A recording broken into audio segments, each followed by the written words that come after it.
بسم اللہ الرحمن الرحیم۔ ناظرین السلام علیکم۔ YouTube news channel Kharian gazette میں ہوں گل بخش عالوی۔ آج کی خبر بعنوان کھاریاں میں کاف لیگ کے ترجمان شکیل احمد برسا۔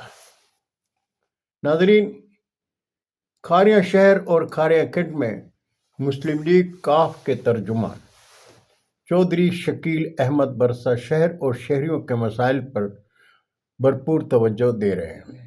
چودھری شکیل برسا عوام دوست شخصیت ہیں۔ ان کا شہریوں سے اور شہریوں کا ان سے رابطہ ہے۔ وہ کھاریاں میں مسلم لیگ کاف کی ترجمانی کا حق ادا کر رہے ہیں۔ کھاریاں شہر میں چودھری فرخ مجید کے صاحبزادے علی فرخ مجید نے اسسٹنٹ کمشنر کے آفس میں میونسپل کمیٹی کے سابق چیف آفیسر کی کرپشن کے خلاف آواز اٹھائی تھی، لیکن صدائے حق کے جرم میں ان کے خلاف مقدمات درج ہو گئے تھے۔ لیکن کھاریاں شہر کے بڑوں نے علی فرخ مجید کا ساتھ نہیں دیا اور وہ روپوش ہو گئے تھے۔ اس مشکل کی گھڑی میں کھاریاں پریس کلب کے صدر گل بخش عالوی، سرپرست اعلیٰ انعام مرزا، چیئرمین محمد انور چوہان، سابق صدر احسان الحق اور کلب کے دوسرے ممبران نے صدائے حق میں علی فرخ مجید کا بھرپور ساتھ دیا تھا۔ مسلم لیگ کاف ضلع گجرات کی سفارش اور زبان بندی کی شرط پر علی فرخ مجید گرفتاری سے تو بچ گئے، لیکن وہ آج بھی خاموش اور شہریوں کی نظر سے روپوش ہیں۔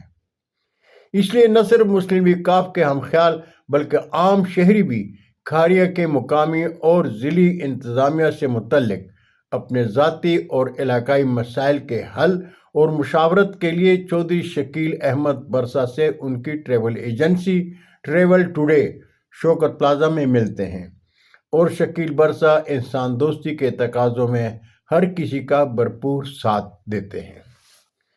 چودھری شکیل احمد برسا ایک جہاں دیدہ عوامی اور سیاسی شخصیت ہیں۔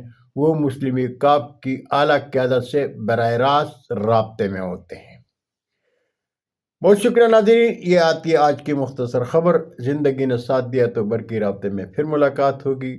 جاتے جاتے درخواست ضرور کروں گا کہ میرے چینل کو سبسکرائب کریں، دوستوں کے ساتھ شیئر کریں اور چینل کی گھنٹی ضرور بجائیں۔ اجازت چاہوں گا۔ اللہ ہم سب کے پاکستان کا حامی و ناصر ہو۔ پاکستان زندہ باد۔